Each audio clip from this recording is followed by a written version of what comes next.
오늘 이 시간에는 하이델베르크 요리문답 그 110번째 시간으로 포악과 겁탈을 제거하여 버리고 라는 제목을 가지고 본문 말씀인 에스겔 45장 9절 말씀을 통해서 하나님께서 저와 여러분에게 주시는 말씀 함께 나누도록 하겠습니다.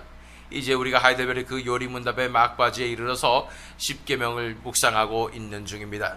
지난 시간은 제7계명에 대해서 지난 시간까지 살펴보았습니다. 간음하지 말라는 계명이 무엇인가에 대해서 살펴본 것이죠. 그것에 대해서 지난 시간에 살펴본 109문에는 이 계명에서 하나님은 오직 간음과 같은 추악한 죄들만을 금하신 것입니까? 라는 질문을 했었고, 그것에 대한 해답을 하이델베르크 요리문답에서 우리의 전체 몸과 영혼이 성령께서 거하시는 성전이기에 하나님은 우리가 순결하고 거룩하게 살기를 원하십니다.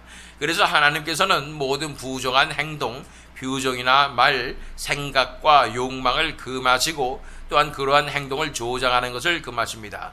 그렇기 때문에 우리가 알아야 할 사실은 우리 몸이 하나님의 거룩한 성전이기 때문에 우리 몸을 하나님의 영광을 담아내는 그런 그릇으로 우리가 만들어야 하며, 또한 그것을 힌트라도 줄 수 있는 모든 생각과 또 이것을 트리거할 수 있는 모든 상황을 다 이제는 제거해야 한다라는 것에 대해서 살펴보게 된 것입니다.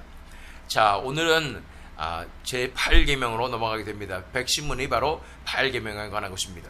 제8계명에서 하나님이 금하시는 것은 무엇입니까? 제8계명이 무엇입니까? 도적질하지 말라, 도둑질하지 말라라는 계명인 것입니다. 그 계명에서 하나님께서 금하시는 것은 무엇입니까? 라는 질문을 이 하이델베르크 요리문답은 이렇게 대답하고 있습니다. 하나님께서는 단지 법이 처벌하는 도둑질과 강도질만을 금하신 것이 아닙니다. 하나님께 도둑질은 강제로 하거나 합법적인 허울을 가지고 이웃의 물건을 빼앗기 위한 모든 악한 계획과 음모들을 포함합니다. 여기에는 부정확한 저울의 무게, 크기와 양, 부정한 판매, 위조, 폭리, 그리고 하나님께서 금지하신 모든 악한 수단을 포함합니다. 또한 하나님께서는 모든 탐욕과 자신의 은사들을 무분별하게 낭비하는 것을 금하십니다. 라고 설명하고 있는 것입니다. 자, 이것에 대해서 하나하나 살펴보길 원합니다. 제8계명에서 하나님이 금하시는 것은 무엇입니까? 하나님께서는 단지 법이 처벌하는 도둑질과 강도질만을 금하신 것이 아닙니다. 당연히 도둑질하고 강도질하면, 도둑질은 몰래 훔치는 것이고 강도질은 위협해서 빼앗는 것이고, 이런 것들이 당연히 법에 저촉이 되고 현대사회의 법에서도 당연히 처벌받는 죄인 것입니다. 그런데 하나님께서는 단지 그것만을 얘기하신 것은 아니라고 말하고 있는 것입니다. 우리 출애굽기 22장 1절 말씀 읽어보면 하나님께서 얼마나 이 정말로 도둑질하는 것을 싫어하시는지를 알 수가 있습니다. 어떤 사람이 소나 양을 도둑질하여 그것을 잡거나 팔면 그는 소 한 마리에는 소 5마리로, 양 한 마리에는 양 4마리로 갚아야 한다라고 말하고 있습니다. 왜 소는 5마리고 양은 4마리인지 모르겠지만 이 소가 얼마나 비싸요. 그런데 한 마리를 도둑질해서 잡거나 팔면은 소 한 마리에 5마리를 갚으라 얘기하는 것입니다. 그 정도로 하나님께서는 이 도둑질하는 것을 정말로 싫어하신다는 것을 우리가 알 수 있는 것입니다. 우리 고린도전서 6장 10절 말씀 읽어보면 도둑질 하는 사람들이나 탐욕을 부리는 사람들이나 술 취하는 사람들이나 남을 중상하는 사람들이나 남의 것을 약탈하는 사람들은 하나님 나라를 상속받지 못할 것입니다. 라고 말하고 있는 것입니다.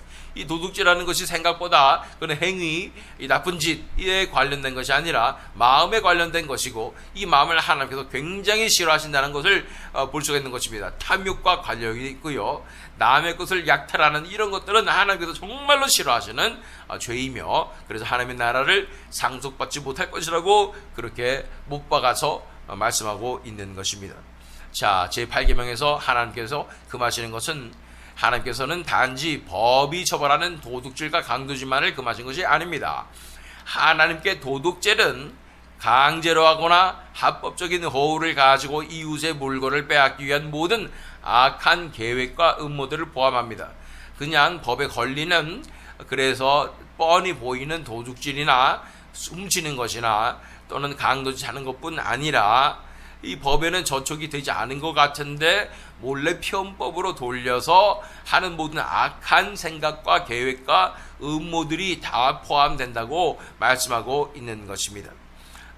우리 마가복음 12장 38절로 40절 말씀을 읽어보면 예수께서 가르치시면서 이렇게 말씀하셨다.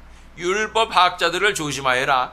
그들은 예복을 입고 다니기를 좋아하고 장터에서 인사받기를 좋아하고 회당에서는 높은 자리에 앉기를 좋아하고 잔치에서는 윗자리에 앉기를 좋아한다.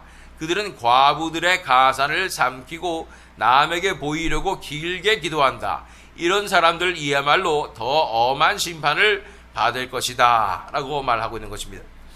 여기에서 왜 이 율법학자들을 조심하라고 말씀하시면서 과부들의 가산을 삼킨다고 말씀하고 있는 것일까요? 이것에 대해서 그때 당시에 율법학자들이 어떻게 행동을 했는가를 보면 이해를 할 수가 있다는 것입니다. 과부들은 의지할 데가 없는 것입니다. 그런데 누군가가 그들을 법적으로 보호해 줘야 되고 또한 그들을 인도해 줘야 하는 것입니다. 그런데 그들을 법적으로 보호해 준답시고 그들의 재산을 가로채는 경우가 왕왕 있었다는 것입니다. 그래서 남편이 남겨주었던 집이나 가산이 있는 것을 율법학자들이 몰래 편법으로 합법적으로 그렇게 그들의 가디언이 된 다음에 그렇게 하나하나 빼돌리고 또 그들을 다 빼앗고 내쫓는 그런 경우가 많이 있었다고 말하는 것입니다.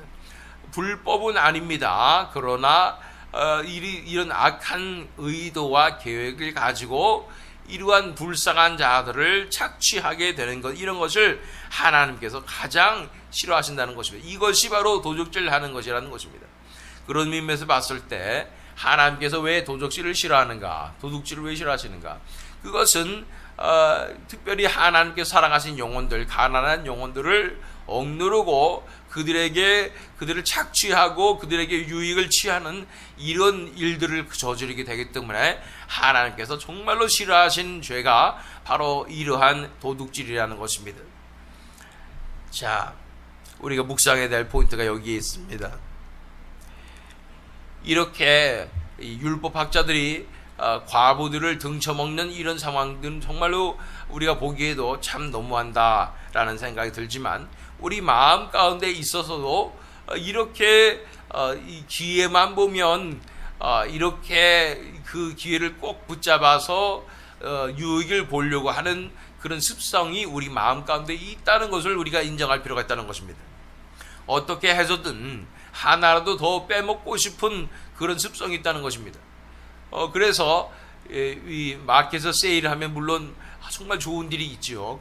그런 경우에 어떻게 해서든 이 세일하는 품목을 우리가 살려고 하는 이런 심리조차도 사실은 우리 마음 가운데 어떻게 해서든 이득을 보고 싶은 이런 마음, 이런 욕심들이 숨어 있다는 사실을 우리가 알아야 하는 것입니다. 얼마나 또 공짜를 좋아하는지, 사은품 주면 우리가 어떻게 해서든 받아 먹으려 하고, 누가 무엇을 나눠준다 그러면 꼭 거기 가서 받아 먹으려고 하는 이런 악착 같은 그런 마음들, 이런 것들 하나하나가 다 이 율법학자들이 있는 이 마음과 아주 상통하는, 하나님께서 싫어하시는 도적질하는 마음이 분명히 있다는 사실을 우리가 인정할 필요가 있다는 것입니다. 손해보면 안 되고 남들은 잘 모르는 그 비법으로 하나라도 더 챙기고 싶은 이런 마음들, 이런 마음들이 마음속에 있는, 우리 마음속에는 탐심이라는 것입니다. 이런 탐심 때문에 이러한 다른 사람 생각 안 하고 내 것만 챙기게 되는 그런 도적질의 마음을 가지게 된다는 것입니다. 왜 그것이 도적질입니까? 내가 챙기면 다른 사람이 못 챙기니까, 가난한 자들이, 더 느린 사람들이 못 챙기니까, 그러니까 도적질이라는 거예요. 38년 된 병자가 베데스다 연못에 누워있을 때 이 천사가 물이 동하면은 이 누구든지 먼저 들어가면 낫는데, 그 사람은 아무리 오래 누워 있어도 거의 들어가지 못하는 거예요. 다른 사람들이, 덜 아픈 사람들이 먼저 가서 물에 들어가 버린다는 얘기죠. 내가 먼저 갔으니까 내가 이득을 본 것이고, 나는 잘못한 거 없다 생각할지 모르지만 하나님께서 사랑하신 영혼들이 이 손해를 보게 되는 상황이 되기 때문에 이것은 도둑질하는 것이나 마찬가지다 라고 하나님 나라의 법칙에서 우리가 볼 수가 있다는 것입니다. 자, 마트에서 줄 서는 것만 봐도 우리 자신을 돌아보자는 얘기예요. 한국인인지 아닌지 금방 우리가 알 수가 있습니다. 줄을 기가 막히게 씁니다. 눈동자가 막 돌아가면서 가장 빠른 줄이 어떤 줄인가를 정확하게 안다는 것입니다. 한순간에 그냥 딱 보기만 해도 알아요. 만약에 내가 선 줄이 갑자기 느려졌다 그러면은 과감하게 줄을 버리고 다른 줄로 갈아타는 것도 한국인이었다는 것을 우리는 바라봅니다. 운전할 때도 어떻게 해서든 최대한으로 효과적으로 빠르게 갈 수 있는가 이런 생각하고 있는 것, 내 자신의 임을 제가 고백합니다. 이 모든 것들이 어떻게 해서든 그 상황 가운데서 맥시멈으로 빼먹고 싶은, 이 유익을 보고 싶은 그런 심보가 있다는 것이죠. 손해보는 건 절대로 안 되고 하나라도 더 이득 보려는 이런 악착같은 마음, 이런 마음이 모여서 이런 편법 같은 것을 저지르게 한다는 것이죠. 법에 저축되지 않는 한 편법이라도 써서 이득을 보려 하는 그런 마음들, 특별히 이런 것들은 어리숙한 사람들이 너무 느리니까 나는 더 빨리 더 부지런히 움직이면 내가 더 하나라도 더 가질 수 있다, 내 가족들을 먹여 살리기 위해서 난 그렇게 하겠다 이러는 것인데, 그런 것들은 하나님께서 정말 싫어하시는 것입니다. 하나님께서 그렇게 악착같이 살라고 말씀하지 않은 것입니다. 잠언에는 계임에게서 배우라, 그 근면함과 성실함을 배우라 그랬지만 악착같이 살아가지고 하나라도 더 챙기고 그렇게 탐욕을 부리며 살라고 말씀하신 것은 절대 아니라는 것을 우리가 알아야 되는 것입니다. 내가 먼저 빨라서 다 차지하고 나면 이 느리거나 어리숙한 이런 사람들은 못 차지하게 되는 것, 내가 하나 더 가지면 그 사람들이 덜 가지게 되는 것, 이런 것인데, 이런 것을 당연하게 생각하고 잘했다 생각하고 있는 이런 심보들, 이런 것들을 하나님께서 도적질 나는 심보다라고 말씀하시는 것입니다. 한마디로 도둑놈 심보다라는 것입니다. 나는 정말로 악착같이 잘 하나라도 더 챙기려고 살았는데 이게 도둑놈 심보가 아니에요. 이 더 부지런하고 빠릿빠릿해서 사람들에게 칭찬받는 그 삶의 스타일이 오히려 하나님 나라에서는 도둑놈 심보다라는 것을 알게 되는 것이죠. 자, 이러한 측면에서 봤을 때 이 율법학자들과 우리가 다를 바가 무엇인가 라는 생각을 하게 됩니다. 정말 기회만 있다면 그것을 어떻게 해서든 내 것으로 만들고 싶은, 그래서 이 기회를 이용하고 싶은 마음이 있다는 것이죠. 이런 마음에 대해서 고백하면서 시작된 것이 평양대부흥 아니겠습니까? 길손주 장로가 이 평양에서 성경 사경회 일을 하다가 갑자기 성령님이 찔리게 하심에 따라서 죄를 고백하는데, 친구가 돌아가면서 그 재산을 잘 관리해달라, 아내와 재산들을 잘 관리해달라 했는데 그것을 몰래 빼돌리고 착복했던 자기가 이렇게 그 기회를 이용했던 그 마음의 양심에 너무나 찔려가지고 그 과부를 돌보는 것이 아니라 오히려 그들의 과부의 가산을 삼킨 율법학자들 같은 그런 죄를 저질렀음을 깨닫고 눈물로 통회하며 회개하면서 그 평양대부흥이 시작된 것입니다. 우리도 정말로 우리 마음 가운데 깊숙하게 숨어있는 이 탐욕과 하나라도 더 가지고 싶은, 챙기고 싶은, 또는 손해보기 싫은 이런 마음들 이제 하나님 앞에 정직하게 가지고 나와야 될 줄로 믿습니다. 자, 제8계명에서 하나님이 금하시는 것은 무엇입니까? 도둑질 하지 말라는 것인데, 하나님께서는 단지 법이 처벌하는 도둑질과 강도질만을 금하신 것이 아닙니다. 하나님께 도둑질은 강제로 하거나 합법적인 허울을 가지고, 허울이라는 것은 덮는 것이죠. 그런 구실을 가지고 이웃의 물건을 빼앗기 위한 모든 악한 계획과 음모들을 포함합니다. 여기에는 부정확한 저울의 무게, 크기와 양, 부정한 판매, 위조, 폭리, 그리고 하나님께서 금지하신 모든 악한 수단을 포함합니다. 하나님께서 정말로 법으로도 금지하셨죠. 신명기 25장 13절로 15절 말씀 보면, 당신들은 주머니에 크고 작은 다른 저울추를 2개 가지고 있어서는 안 됩니다. 당신들의 집에 크고 작은 다른 되가 2개 있어서도 안 됩니다. 당신들은 바르고 확실한 저울추와 바르고 확실한 되를 사용하십시오. 그러면 주 당신들의 하나님이 주시는 땅에서 당신들이 오래 살 것입니다. 이렇게 말씀하시는 것입니다. 이러한 하나님께서 주시는 엄정한 말씀을 우리가 들어야 하는 줄로 믿습니다. 크리스찬들은요, 약삭 바르면 안 됩니다. 절대 손해보지 않으려고 하면 안 됩니다. 크리스찬들은요, 예수님 같이 내어주는, 자신의 삶을 찢겨진 빵과 부어진 포도주로 나눠주는 내어주는 그 삶으로 나가야 되는 줄 믿습니다. 그것이 잘 사는 거예요. 자, 여기에는 부정확한 저울의 무게, 크기와 양, 부정한 판매, 위조, 폭리, 그리고 하나님께서 금지하신 모든 악한 수단을 포함합니다. 또한 하나님께서는 모든 탐욕과, 그래서 이 탐욕이 사실은 정말로 하나님께서 싫어하시는 그 근본이라는 것에 대해서 우리가 보게 되는 것입니다. 골로새서 3장 5절 6절 말씀 읽어보면, 그러므로 땅에 속한 지체의 일들 곧 음행과 더러움과 정욕과 악한 욕망과 탐욕을 죽이십시오. 탐욕은 우상숭배입니다. 이런 것들 때문에 순종하지 않는 자들에게 하나님의 진노가 내립니다. 이 탐욕이 가장 근원이 되는 것이고, 이 탐욕의 마음, 하나라도 더 갖고 싶은 마음, 절대 보고 싶지 않은 이 마음, 내가 당하고 싶지 않은 마음, 다른 사람들을 보다 내가 먼저 차지하고 싶은 이 마음, 이 탐욕이 바로 우상숭배라고 말씀하시면서 가장 근본적인 죄악이라고 말씀하는 것입니다. 그러면서 하나님께서 사랑하시는 영혼들을 오히려 착취하고 있는 범죄가 바로 탐욕이라는 것입니다.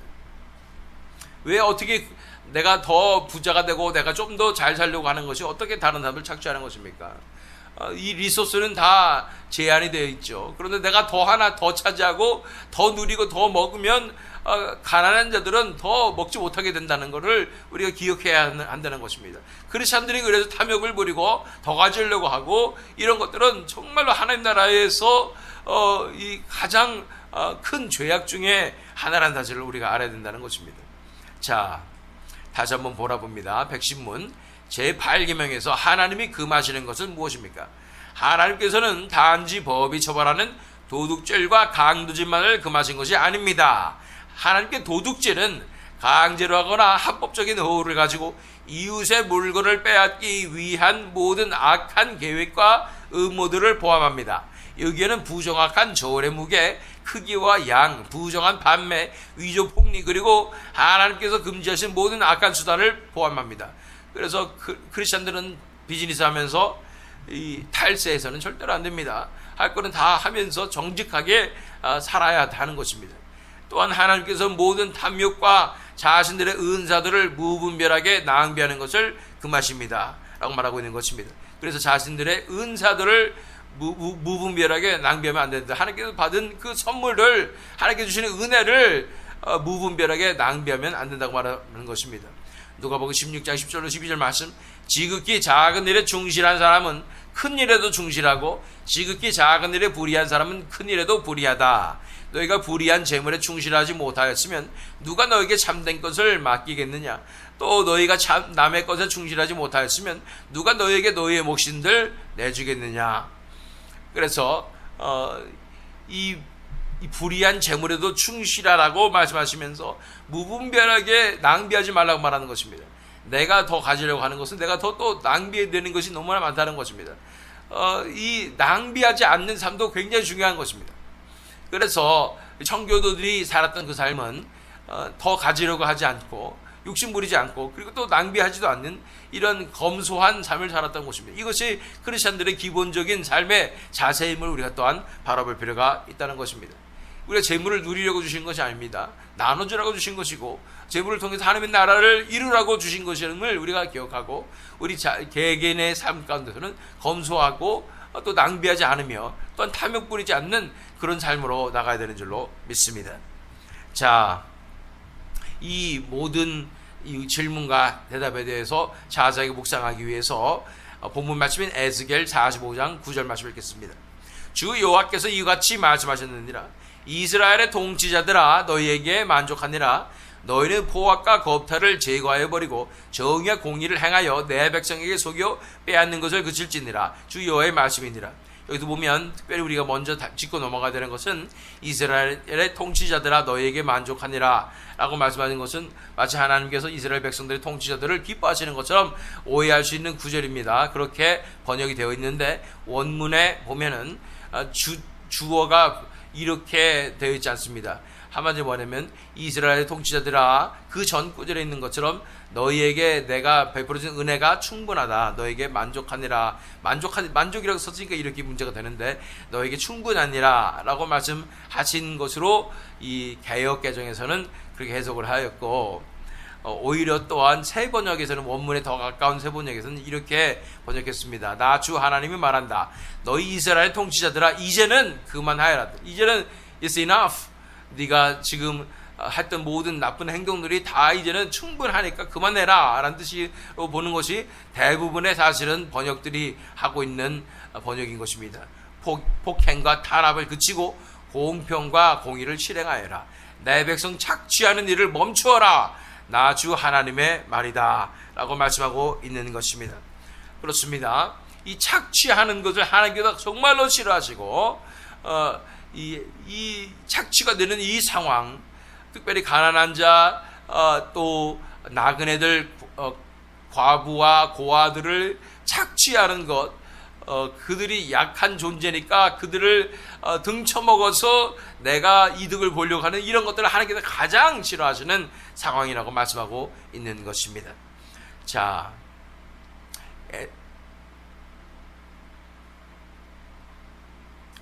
그런데 반면에 우리 예수님께서는 어떤 분이신가를 보길 원합니다. 이사야 42장 1절로 3절 말씀. 나의 종을 보아라. 그는 내가 붙들어주는 사람이다.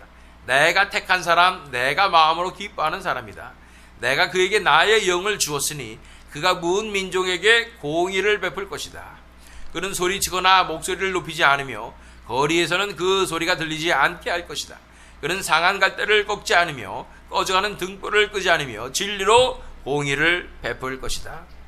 예수님께서는 이렇게 정의를 이루시는데 그 정의는 가장 미약한 사람들, 연약한 사람들을 돌보며 그들을 도와주는 진정한 목자가 되신다고 말씀하는 것입니다. 상한 갈대를 꺾지 않으시며 꺼져가는 등불을 끄지 않으시는 분이시고 진리로 공의를 베푸시는 분이시라는 것입니다. 그래서 우리 삶 가운데 이 정의의 왕이신, 정의의 왕으로 오신 예수 그리스도를 닮은 정의의 삶이 우리 가운데 이루어져야 된다고 말씀하여 주시는 것입니다. 이것이 바로 천국의 삶의 스타일이죠. 천국 스타일의 삶인 것입니다. 먼저 약한 자들, 또 가지 못한 자들, 이러한 어리숙한 사람들, 느린 사람들, 이런 사람들을 먼저 챙겨주는 것이 천국 스타일의 삶이라는 것입니다. 교회 안에서도 힘이 있고 또 영향력 있고 또 재력도 있고 이런 사람들이 먼저 우대를 받고 챙겨주는 것이 아니라 가장 이 차별들을 잘 우리가 경험할 수 있는 것이 어디입니까?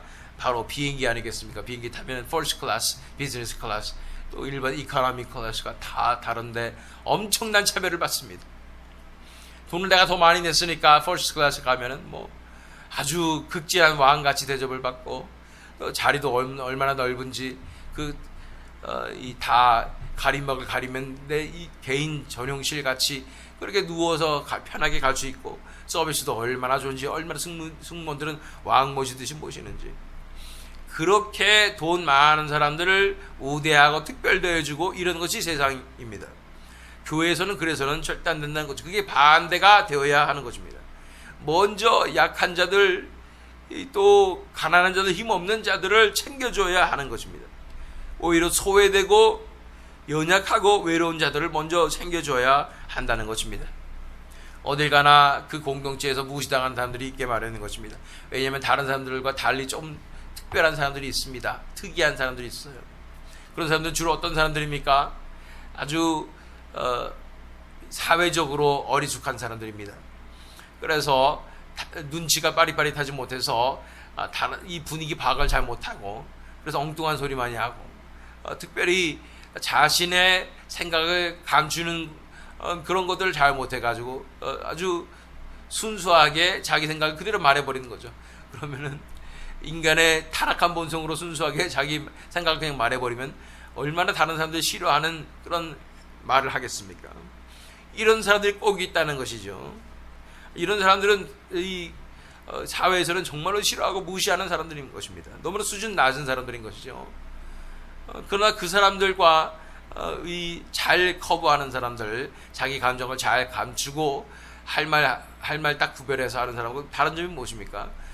그들의 마음은 다 똑같아요. 악독하고 이기적인 동기 가지고 있고 잘못된 생각을 가지고 있는데 오히려 그 어리숙한 사람들은 자기 감정과 자기 마음을 숨기지 못하고 그대로 표현하기 때문에 오히려 거짓말이 아닙니다. 그러나 내 마음을 잘 숨기는 사람들은, 잘 포장하는 사람들은 내 마음은 이런데도 불구하고 이것을 좋게 말해가지고 포장하기 때문에 더 큰 죄인이라고 우리가 볼 수가 있다는 것입니다. 이것의 이 수준 차이를 알아야 돼요. 너는 그렇게 순수하게 네 마음을 그대로 드러낼 수 있겠는가? 라고 예수님께서 물어보실 때 나는 죽었다 깨라도 그렇게 못합니다. 그러면 내가 얼마나 무시받고 사람들이 나를 싫어하겠습니까? 그런데 그들은 그렇게 했으니까 그들이 더 낫다는 것이죠. 이 세상에서는 수준 낮은 이 사람들, 그래서 무시당하는 이 사람들. 근데 예수님께서는 이런 영혼들을 가장 사랑하십니다. 왜냐하면 어린아이 같기 때문인 것입니다. 이러한 관점으로 우리가 회복되어야 되는 줄로 믿습니다. 자, 이러한 영혼들이 있다면, 이렇게 불쌍한 영혼들, 이 세상에서 적응 못하고 하도 많이 상처를 받아가지고 남들에게 상처받을까 마음을 꽁꽁 닫고 사는 그런 분들이 있다면 우리는 예수님 앞으로 나와야 합니다. 예수님 안에서 불안해하지 마시기 바랍니다. 아무리 무시당하고 소외당한 그런 경험 때문에 내 마음이 다치고 또 아무도 믿지 못하는 그런 상황일지라도 내 자신의 있는 모습 그대로 받아주시는 분이 바로 우리 주 예수님이십니다. 내가 아무리 못난 존재라도 내가 아무리 타락하고 추악한 존재라도 예수님께서는 있는 그대로 나를 받아주시고 사랑해 주시는 분이십니다. 그분 예수님을 믿고 의지하여 그분께 인정을 내어드리는 그 어린아이처럼 정말로 그렇게 안심하고 예수님 앞에 나와 왔으면 좋겠습니다.